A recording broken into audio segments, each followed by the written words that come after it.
জয় কৃষ্ণকালী মায়ের জয়, জয় মঙ্গলা মায়ের জয়, জয় সোনা মায়ের জয়। আপনারা অনেকেই আমার ভিডিওতে এসে কমেন্ট করেছেন যে কৃষ্ণকালী মায়ের ঠিকানা অথবা মঙ্গলা মায়ের বাড়ির ঠিকানা কোথায় সেটা জানার জন্য। আমরা এই ভিডিওতে আপনাদের সমস্ত তথ্য তুলে ধরব। দয়া করে ভিডিওটি শেষ পর্যন্ত দেখবেন, না হলে ফোন নাম্বার বা বাড়ির ঠিকানা বুঝতে অসুবিধা হতে পারে। মঙ্গলা মায়ের বাড়ির ঠিকানা হলো 5 নম্বর ইচলাবাদ বাজার কিরণ সংঘ ক্লাব। 5 নম্বর ইচলাবাদ কিরণ সংঘ ক্লাবের পাশের গলিতে মায়ের বাড়ি। এবার আসা যায় যে আপনারা কিভাবে বর্ধমান যাবেন। হাওড়া থেকে যে কোনো কর লোকাল বা মেন লোকাল ধরে বর্ধমান স্টেশনে নেমে 1 নম্বর গেট দিয়ে বাইরে বেরালেই দেখতে পাবেন অসংখ্য টোটোর লাইন। ওখান থেকে টোটো নেবে জনপ্রতি 30 টাকা।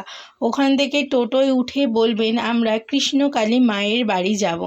বললে টোটোওয়ালা আপনাকে কিরণ সংঘ ক্লাবের কাছে নামিয়ে দেবে। কিরণ সংঘ ক্লাবের কাছে নেমে আপনি দেখতে পাবেন পাশেই বড় ব্যানার লাগানো আছে কৃষ্ণকালী মায়ের মন্দির যাওয়ার রাস্তা বলে। ওই রাস্তা ধরেই আপনারা সোজা হেঁটে গেলে দেখতে পাবেন একটা বড় হলুদ রঙের ফ্ল্যাট এবং নিচে অসংখ্য ফুলের দোকান। সেই দোকানের সামনে থেকেই আপনাদের হয়তো লাইন দিতে হতে পারে। এবার বলা যাক যে কী বার বেশি ভিড় হয়। বেশি ভিড় হয় শনিবার এবং মঙ্গলবার। অত্যাধিক পরিমাণে ভিড় হয়, প্রায় 10,000-এরও বেশি ভক্ত হয় ওই দিনকে না যাওয়াই ভালো। আর যদি শনিবার বা মঙ্গলবার যেতে চান তাহলে আগের দিন রাতে চলে যেতে হবে, কেন আগের দিন থেকেই শনিবার আর মঙ্গলবার ভিড়টা হয়ে যায়। অন্তত রাত 10টা-11টা থেকে মানুষ লাইন দেয়। তাই যাদের অসুবিধা থাকে বেশিক্ষণ লাইন দিতে তারা শনি মঙ্গলবারটা এড়িয়ে যাবেন। এবং অন্যান্য দিনেও এখন ভিড় হয়, প্রায় 6-7 হাজার ভক্ত হয়, কিন্তু শনি মঙ্গলবারের তুলনায় একটু কম হয়। এবার বলা যাক শনি মঙ্গলবার কেন এত মানুষের ভিড় হয়। শনি মঙ্গলবার এত ভিড় হওয়ার একটাই কারণ ওই 2 দিন ত্রিশূল বেশি পরিমাণে জাগ্রত থাকে, তাই বেশিরভাগ মানুষ ওই দিনই আসতে চায়। এবার বলা যায় কৃষ্ণকালী মায়ের ফোন নাম্বার। আমি এই ভিডিওর মধ্যে কৃষ্ণকালী মায়ের ফোন নাম্বার অ্যাটাচ করে দেব, সেটা আপনারা দেখে নেবেন। ওই নাম্বারেই হোয়াটসঅ্যাপ আছে, গুগল পে, ফোনপে সমস্ত কিছু আছে। আর হচ্ছে মাকে কখন ফোন করার সময়, মা যেহেতু এখন খুব ব্যস্ত থাকে তাই মা হয়তো ফোন রিসিভ করতে পারে না, কিন্তু তবু আপনারা চেষ্টা করবেন রাত 8টার পর ফোন করতে, তখন মা ফোন ধরে। এবার কথা হলো, আপনারা আরও অনেক কিছু জিজ্ঞেস করেছেন যে মায়ের মন্দিরে যেতে গেলে কি কি নিয়ে যেতে হবে। মায়ের মন্দিরে যেতে গেলে কিছুই লাগে না, শুধু মনের ভক্তি আর ভালোবাসা।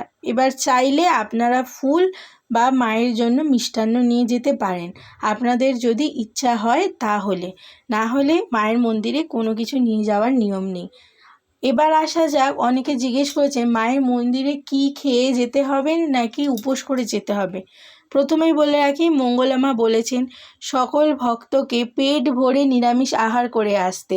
আপনারা ভাত, লুচি, তরকারি সমস্ত কিছু খেয়ে আসতে পারেন, কিন্তু নিরামিষ, কোনো আমিষ জাতীয় ছোঁয়া কিন্তু আপনারা খেয়ে আসবেন না।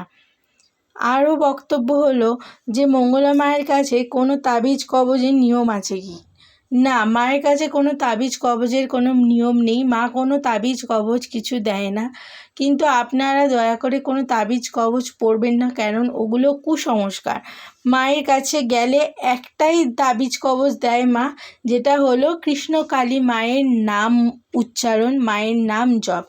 খালি মেঝেতে বসে এক মনে জয় কৃষ্ণকালী মায়ের জয়, জয় কৃষ্ণকালী মায়ের জয় এই নাম 108 বার জপ করুন, দেখুন আপনি অবশ্যই মায়ের কৃপা পাবেন। ভিডিওটি যদি ভালো লেগে থাকে অবশ্যই লাইক, কমেন্ট, শেয়ার করবেন এবং সকলের মধ্যে ইনফরমেশনগুলো ছড়িয়ে দেবেন। আশা করি আপনাদের ভালো লাগবে। ফোন নাম্বার আমি এর মধ্যেই অ্যাটাচ করে দেব, আপনারা চাইলে দেখে নিতে পারেন। তো সকলকে ধন্যবাদ, আর এভাবেই আমার পাশে থাকবেন। জয় কৃষ্ণকালী মায়ের জয়, জয় সোনা মায়ের জয়, জয় মঙ্গলা মায়ের জয়।